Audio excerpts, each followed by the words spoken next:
Le réfectoire avait des doubles portes à moustiquaires entre lesquelles je me suis fait écraser alors qu'un grand nombre de personnes tentaient de s'engouffrer en même temps. À l'intérieur, il y avait des tables en bois vertes. J'ai regardé autour de moi, je ne savais pas quoi faire. Je continuais à papillonner des paupières et mon nez me piquait. « Kelly, par ici !» J'ai repéré Rachel et Andrea, attablés dans un coin. Je me suis donc frayé un chemin dans la courue. Sur un morceau de papier blanc plié en deux, un message imprimé recto verso disait « Case moyen ». Donc dans un soupir, je me suis assise. Au moins, je ne devais pas manger toute seule. 4 autres filles avaient déjà pris place.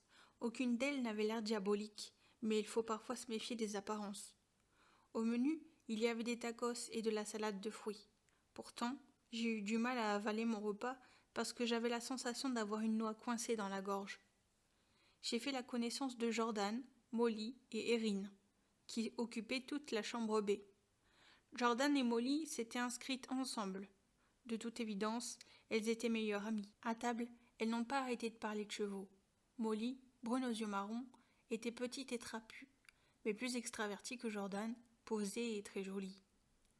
Quelque chose chez Erin la faisait paraître plus âgée, une adulte quasiment. La seule autre occupante de la case A1 était Mélissa. L'adjectif « pâle » la caractérisait à tout point de vue.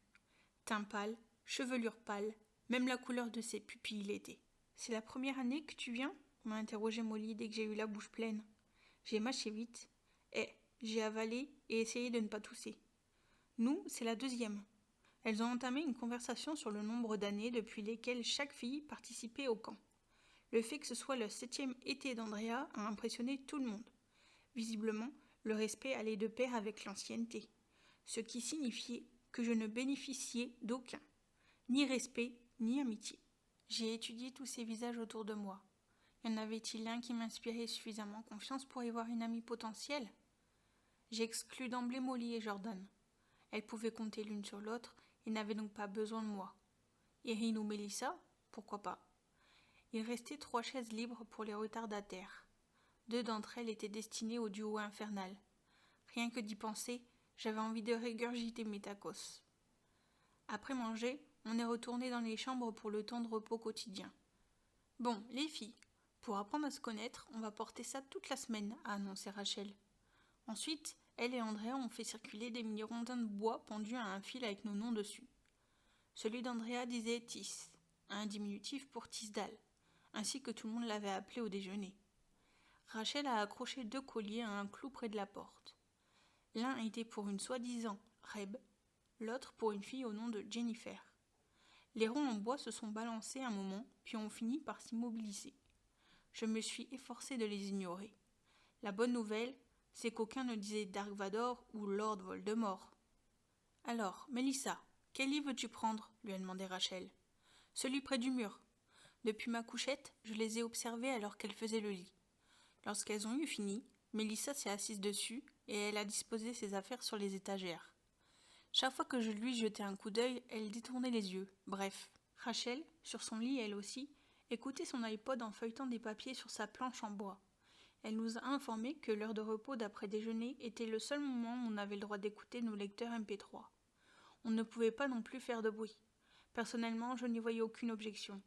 De toute manière, je n'avais personne à qui parler. Je me suis cachée derrière la couverture de mon livre afin de ne plus voir les graffitis. Je ne comprenais franchement pas ce qui m'avait pris de partir en colo sans connaître âme qui vive.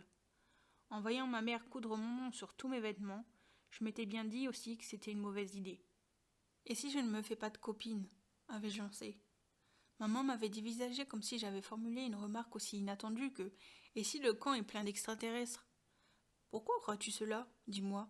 Si seulement c'était aussi simple. Je n'avais pas rencontré de personne depuis longtemps. J'avais parfaitement pu oublier comment on nouait des amitiés. Je n'ai jamais changé d'école et je connais mes amis depuis toujours. À en juger la façon dont ma mère présentait les choses, se faire des copines était simple comme bonjour. Mais apparemment, de nombreuses filles ici avaient déjà des amis. Et si les nouvelles se mettaient toutes par 2 juste aujourd'hui et que je me retrouvais toute seule ? Comme dans le cours de sport quand il y a un nombre de joueuses impair pour former des équipes. Une cloche a retenti, signal que le temps de repos était fini vraisemblablement. Rachel, en effet, a reposé son bloc-notes et retiré ses écouteurs de ses oreilles. Elle nous a souri à Mélissa et moi.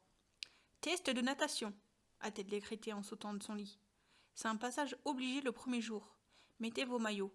Direction le lac. Je me suis levée pour aller chercher mon maillot de bain dans ma malle. Puis je me suis tournée face au mur et dos à Mélissa et Rachel. C'était la partie que je déteste. Pourquoi certaines filles se fichent-elles qu'on les voit toutes nues? Elles se déshabillent le plus naturellement du monde devant une vingtaine d'autres filles. Mais comment font-elles? J'ai remarqué que la plupart du temps, elles ont des nichons. Ça leur donne quelque chose à montrer. Moi, je viens d'acheter mon premier soutien-gorge. Et quand j'ai vu les formulaires d'inscription en colo, j'ai cru mourir sur place. À la question « Votre fille est-elle réglée ?», ma mère avait inscrit « Non ». Mon père aurait très bien pu le voir. Et puis, en quoi ça les concernait au juste? Nos maillots de bain enfilés, on est partis au lac ensemble. Molly et Jordan continuaient à discuter chevaux, tandis que nous autres, on marchait en silence.